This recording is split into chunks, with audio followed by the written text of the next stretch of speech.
ये रामचरितमानस को उन्होंने क्या लिखा? ये शुद्ध अध्यात्म है।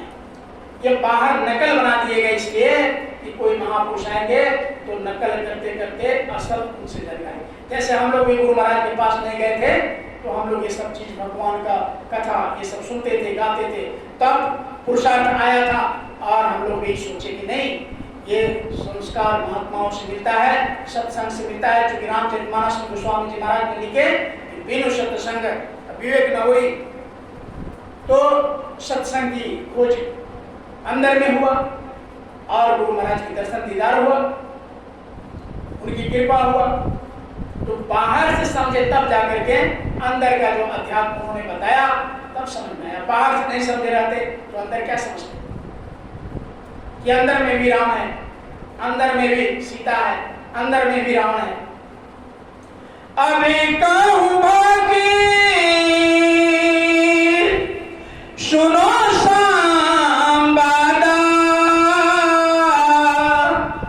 घट में पींडे ब्रह्मांड आगाधा, घट में रावण राम जो लेखा, भरत शत्रुघ्न दशरथ देखा, सीता लखन मां दो दरी माई, मंथरा के करी सकल रहाई। सब रहते अंदर में। ये हमारे गोस्वामी जी महाराज ने सबसे पहले घट रामायण उन्होंने लिखा और हमारे गुरु महाराज ने इसका फिर बताया। अपने बगल में बैठाए रहते थे दादा गुरु के लड़के को और पूरी दुनिया को कहा कि इसके अंदर दशरथ कौन है, इसी के अंदर है। ये 10 इंद्रियां आहार मांस के ये ढोने वाले रथ है। इस शरीर को रथ का, ये शरीर क्या है? यही दशरथ है। 10 इंद्रियां को ढोने वाले शरीर को कहा गया दशरथ। और इस दशरथ के 3 नारी, जैसे वहां 3 नारी माता कौशल्या, सुमित्रा और कैकेयी बताया गया, उसी तरीके से अध्यात्म में ये शरीर के भी 3 नाड़ी है। ऐसे तो 360 नाड़ी है शरीर के अंदर, लेकिन प्रमुख 3 है। कौन कौन? पिंगला, पिंगला और सुषुम्ना। यही है कौशल्या, सुमित्रा और कैकेयी। और दोनों भाव के बीच में यहाँ जहाँ माताएं दान विद्या करते हैं, भाई को चंदन करते हैं, हमारे गुरु महाराज ने कहा कि इसी दोनों आंखों के मध्य भाग में यही आत्मा परमात्मा का जो अंश है, यही दोनों भावों के बीच में है। इसी को सीता कहा गया, इसी को सीता माता कहा गया, दोनों भावों के बीच में। अभी घाट छठ निकला है, इसी को माता कहा गया। ये छठी घाट पर बैठी छठी माता कहा गया। जब वैसे गुरु मिलेंगे त्रिकालदर्शी, सबका भेद बताएंगे। तो ये सीता माता का भगवान राम से कैसे मिलन हुआ है? तो इधर देखिएगा, दोनों भावों के बीच को मिलाएंगे तो यही धनुष बनता है। शिव नेत्र भी बोलते हैं, इसीलिए वहां शिव का धनुष कहा गया कि जब तक शिव का धनुष कोई तोड़ेगा नहीं तब तक सीता से कोई शादी नहीं कर सकता।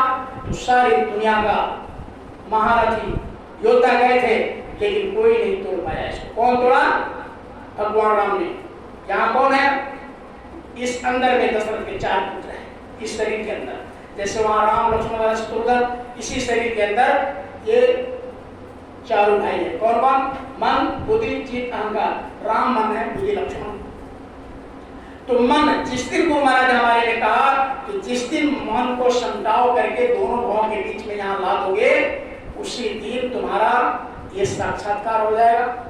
यानी मन और आत्मा का, राम और सीता का। यही जब तक ये धनुष टूटेगा नहीं, जब तक ये मन यहाँ नहीं, मन मतलब राम।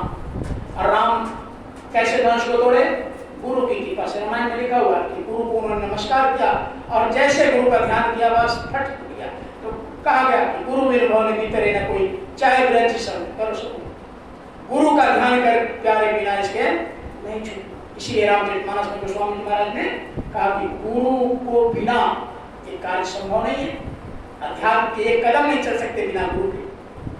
तो कहा कि गुरु को जैसे भगवान राम ने याद किया, वैसे विश्वामित्र को जैसे स्मरण करते हैं कि धनुष कोई देखा भी नहीं कि कैसे टूट गया, तो वैसे जब आंख को बंद करेंगे और गुरु का दिया हुआ जो मार्ग है उसको स्मरण करेंगे और जैसे मन को रोक करके करेंगे, कहा कि जिन्होंने मार मन डाला उसी को सुना। तो मन मतलब राम, जैसे ये धनुष बीचों बीच से कहा, ये बीचों बीच हमारे गुरु महाराज जी कहा कि बीचों बीच दोनों भाव के बीच में, यानी सामने देखना, दूर, धीरे धीरे धीरे धीरे दृष्टि को रोकते रोकते रोकते रोकते रोकते रोकते रोकते रोकते